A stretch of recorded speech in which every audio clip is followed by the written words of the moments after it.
Olá, tudo bem com você? Seja muito bem-vindo, muito bem-vinda a mais esse vídeo. E nele eu vou trabalhar com você o conceito de empatia. Formas de você se colocar no lugar de outra pessoa, que outras pessoas também possam acessar o seu mapa emocional e as possibilidades de relacionamento que você abre.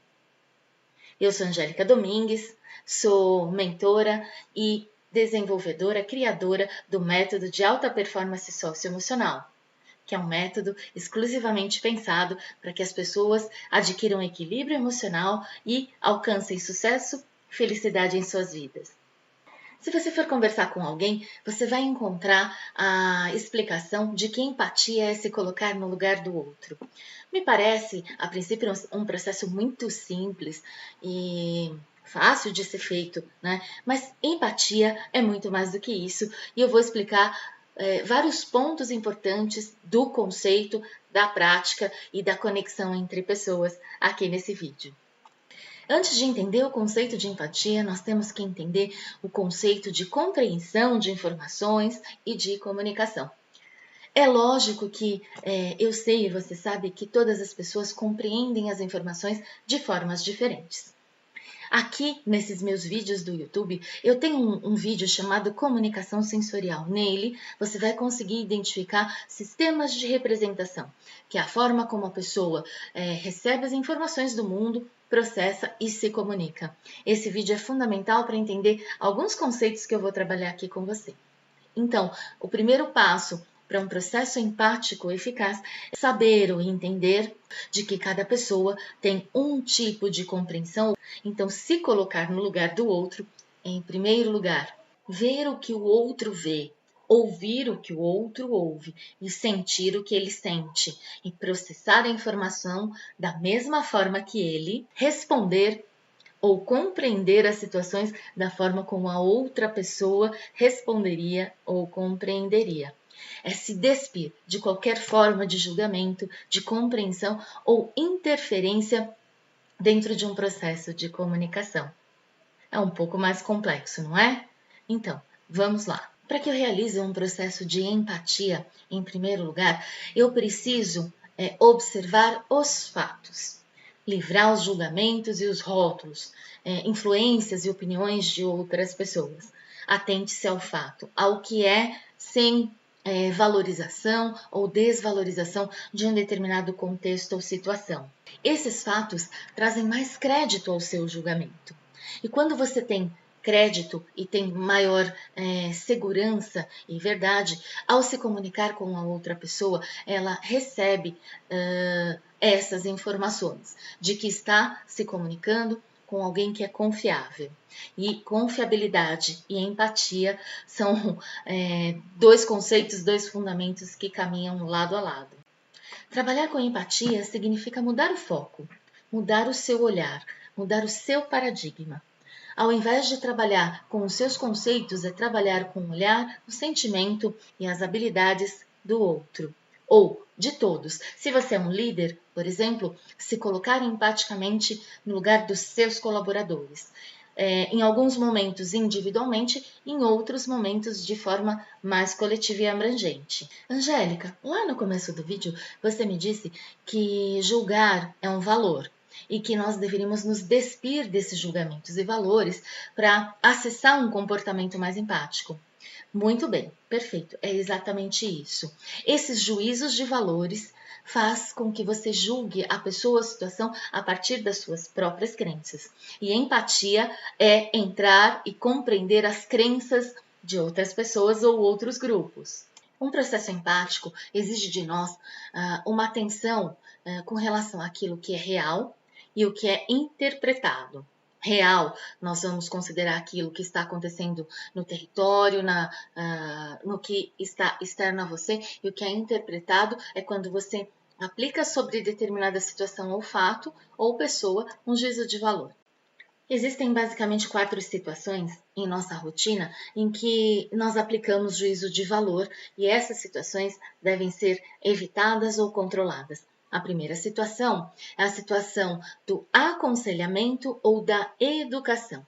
Quando eu estou dando conselho a alguma pessoa, eu estou olhando a situação através do meu mapa, do meu óculos e da minha experiência. Como a gente já viu que as experiências são diferentes, é muito possível que eu esteja errando e que ao aconselhar eu esteja falando coisas que não se conectam ao mapa de quem está ouvindo. Então, aconselhar, ele está longe de um processo empático. O aconselhamento, ele só deve ocorrer quando é solicitado. O aconselhamento não pode acontecer sem essa solicitação e sem essa autorização para entrar numa profundidade maior no complexo emocional da pessoa. O mesmo acontece no processo educativo e no processo educacional. Os professores, os formadores e os líderes que trabalham com formação de equipes devem tomar este cuidado, porque, via de regra, educar é enquadrar dentro de um perfil, um conhecimento ou uma estrutura esperada. Será que este perfil, este conhecimento, essa estrutura fazem sentido aos mapas desta pessoa ao qual você quer formar um processo de empatia? Então, aconselhamento e educação devem ser feitos de forma a respeitar todas as características socioemocionais e psicológicas da pessoa. Um segundo momento, um segundo modo em que você deve tomar cuidado, acreditando que está realizando um processo de empatia e que na verdade você está desrespeitando, é quando você estabelece um ritmo competitivo. A competição coloca uma relação de superioridade ou inferioridade com relação ao vencedor e àquele que não vence. Muitas vezes, a sensação do sucesso causa ao outro a sensação do fracasso que perdura por muito tempo. Então, tanto sucesso quanto fracasso podem ser potencializados ou podem ser minimizados ou neutralizados dependendo do mapa interno de cada um. O sucesso ou o fracasso tem o tamanho que nós autorizarmos que ele tenha. A terceira situação muito importante em que devemos evitar é a situação de consolo.